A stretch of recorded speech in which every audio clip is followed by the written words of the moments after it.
Right, I thought I'd do a proper landscape video, just a quick one for YouTube while I drain the oil in the Turbo CT EFI 125 because the injector locked on, cylinder filled up with fuel. Once again, it actually doesn't look too bad draining out. But yeah, I thought I would go over sort of a general overview on what every part in this EFI system is doing. It looks really convoluted on this, but it's really not. It's just because it's all messy. But yeah, let me go through sort of everything that's going on here. Might as well start with like the logical this to that instead of going from the ECU and then spreading out. Let's go through sort of where things are running to trigger where they are going to control, sort of thing. So under the charge pipe here you will see a mag pickup. That's just a Hall effect sensor. They're pretty standard. These are just like industrial style. That's picking up the top of the cam factory cam pickup for CDI on these CTs and XRs around this area. I think the XRs are pretty much exactly the same as the CTs. The XRs I think are just slightly higher compression, but we are picking up on the cam, and we have another one down on the crank. Never mind that, that's a botched job from a different one, but just behind it there is another pickup that I've drilled a magnet into the flywheel as well. So that picks up TDC comp, where it normally fires. There's only two positions this can ever be. It's either going to be TDC compression, where the spark needs to fire. The other pickup, when it comes around, is top dead center of the exhaust, which is a wasted spark system. So that's how these work. So what we're doing with these two is waiting for confirmation. We know we're at top dead center on the crank, and then we check against the cam sensor. Are we at top dead center? No, there's nothing picked up on the crank. When these two line up, we know we are top dead center, and we can lock our sync. We know in the cycle where we are, and we can track after that too. These two signals run down the loom, and we make it to this little thing that's wrapped up and looks bodge. This is a Schmitt trigger inside of here. This is a 74CH14 Schmitt trigger, just a very off-the-shelf common. What this does is this takes noisy signals and outputs a clean digital pulse pretty much, but it does invert it. So both of our Hall sensors come into here. This is basically like a cleaning buffer. This takes all of our signals like this, because they are, what are they?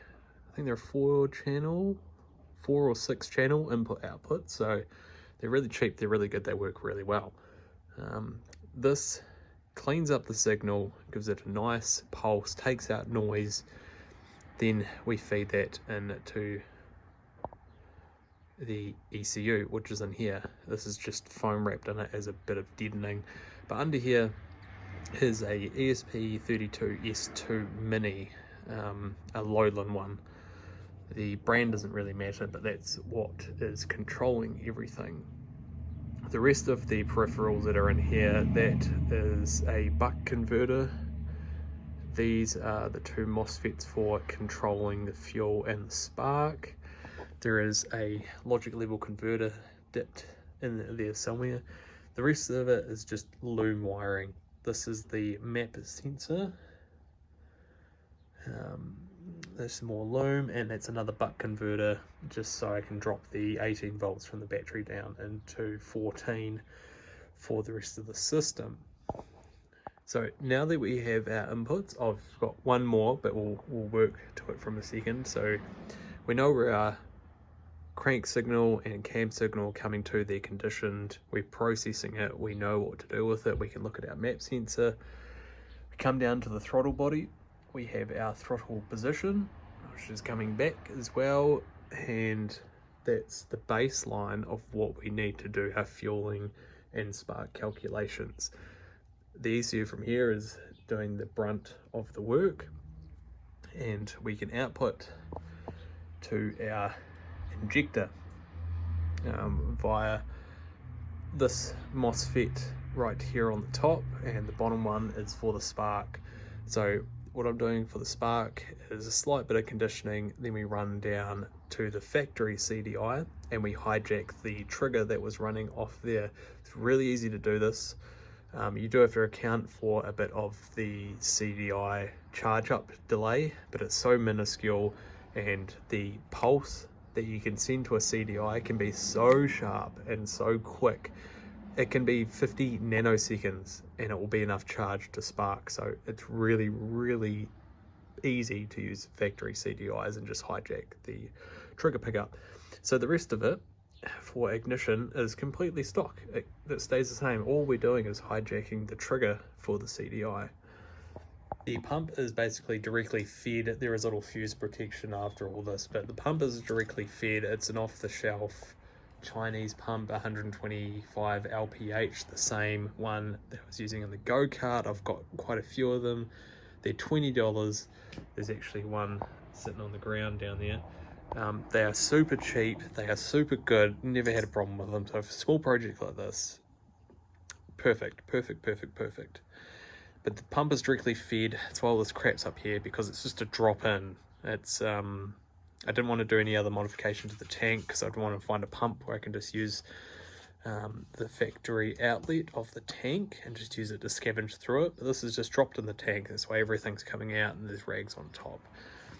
Lastly, the ECU puts out to the screen, and you've probably seen the screen if you've seen my other videos. The screen is pretty low priority. It's something you have to sort of wiggle around with how much latency you want to sacrifice on using exterior peripheral.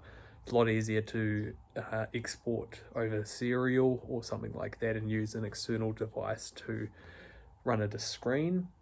So the refresh rate on that screen isn't the best. I mean, you know, you're not really looking at it too much. It's more easier debugging than anything, which was why I run, and it looks kind of cool as well. But you can sacrifice quite a lot of clock cycles doing the screen, even if you isolate it from everything else, because a lot of these processes that are happening in this bike are all internally isolated from each other.